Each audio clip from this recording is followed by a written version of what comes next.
Bonjour, vous écoutez Radio CSERT, votre podcast quotidien dédié à la cybersécurité. Je suis Marc-Frédéric Gomez et j'espère que vous allez bien. Nous sommes le lundi 23 mars 2026, épisode 606, et au programme de ce Flash Info Cyber, une campagne de phishing massive usurpant l'IRS frappe 29 000 utilisateurs en une seule journée avec du Screen Connect comme payload final.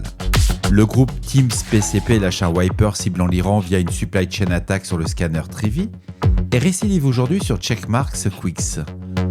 Plus de 511 000 instances 2IS en fin de vie sont exposées sur Internet, dont près de la moitié sans aucun correctif possible. Le CERT-FR publie 3 avis de sécurité aujourd'hui, exécution de code arbitraire sur les NAS Synology, double vulnérabilité sur Netscaler ADC et Gateway, et une salve de 12 CVE sur les produits QNAP. Et enfin, Qualys révèle Crack Armor, 9 vulnérabilités dans App Armor, avec un risque d'élévation de privilèges et de conteneurs escape sur l'ensemble des versions d'Ubuntu. Bref, vous l'aurez compris, on ne réfléchit pas, on patch. Selon Microsoft Threat Intelligence, une campagne de phishing massive a ciblé plus de 29 000 utilisateurs répartis dans 10 000 entreprises le 10 février 2026, dont 95% basés aux États-Unis. Les secteurs financiers, technologiques et du retail sont les principales cibles. Les attaquants vont usurper l'identité de l'IRS, les impôts, en invoquant des anomalies de déclaration fiscale pour inciter les victimes à télécharger un faux outil baptisé IRS Transcript Viewer, et la payload distribuée est une instance malveillante de Screen Connect acheminée via des buckets Amazon SES et protégée par Cloudflare contre l'analyse automatisée. L'objectif final, un accès persistant, collecter des credentials et post-exploitation. Untrace signale par ailleurs une hausse de 277% de l'abus des outils RMM par les threat actors sur un an. Alors le journaliste Brian Krebs nous remonte que selon les chercheurs d'Aikido et Flare, le groupe Team PCP a déployé ce week-end un wiper ciblant les systèmes configurés sur le fuseau horaire iranien ou avec le farsi comme langue par défaut. Le malware, baptisé Canister Worm, se propage via des Docker API exposés, des clusters Kubernetes et des serveurs Redis. Son infrastructure de command and control repose sur des canisters ICP, des smart contracts blockchain résistants au takedown. Le 19 mars, Team PCP avait compromis le scanner Trivi d'Aqua Security via une supply chain attack sur GitHub Actions, volant des clés SSH, des tokens Kubernetes et des credentials dans le cloud. Wiz confirme que le scanner KICS de Checkmarx a été compromis à son tour ce jour entre 12h58 et 16h50 heure UTC.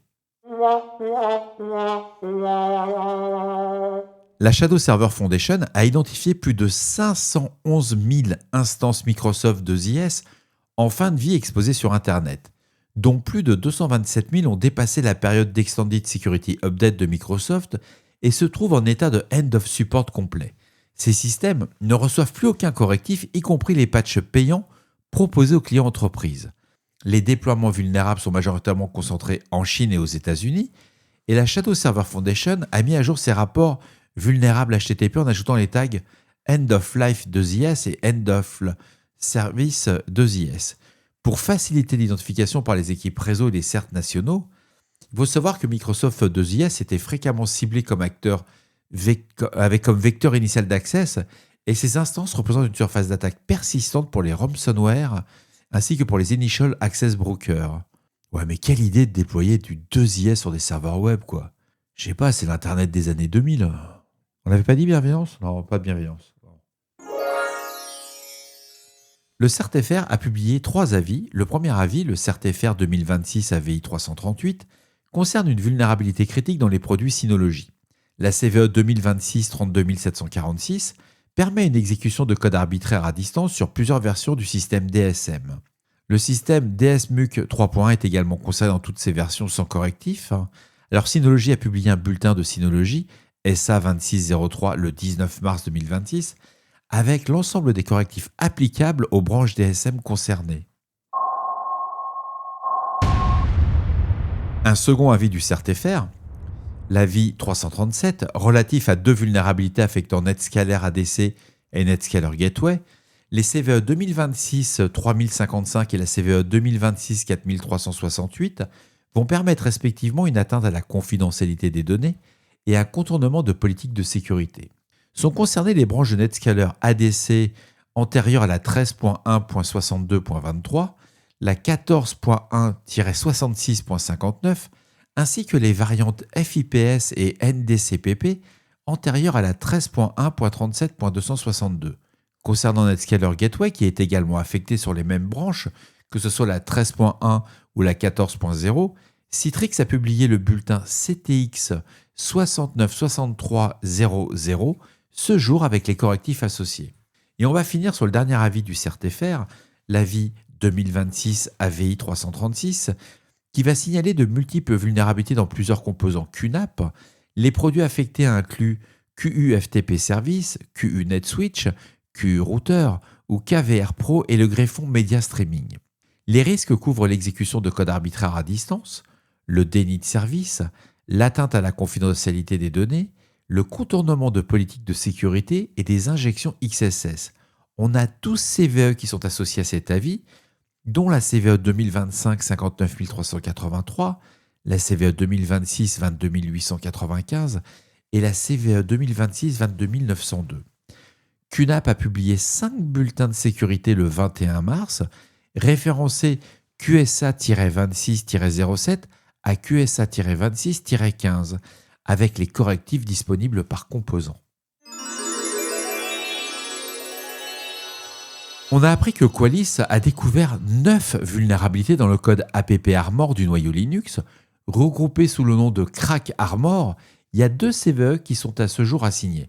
La CVE 2026 23268 et la CVE 2026 23269. Toutes requièrent un accès local non privilégié. L'impact va du déni de service à l'élévation de privilèges vers le route, en passant par une fuite mémoire noyau et la suppression de contrôles de sécurité. Dans les environnements conteneurisés exécutant des images potentiellement malveillantes, les vulnérabilités peuvent théoriquement permettre à un conteneur escape sans que cela ait été démontré à ce stade. Canonical a publié des correctifs noyaux pour toutes les versions d'Ubuntu supportées, ainsi que des mises à jour de sudo et du composant SU du paquet Util Linux. Ces 2 éléments peuvent être chaînés pour faciliter l'exploitation. Bref, tu as du Linux, tu utilises APP-Armor, tu patches, et on ne réfléchit pas. Et voilà, ce 605e épisode se termine ici pour aujourd'hui. Bien entendu, toutes les sources et références sont disponibles dans la description associée à cet épisode et sur le site web de radiocesseur.org. N'hésitez pas à me faire vos retours.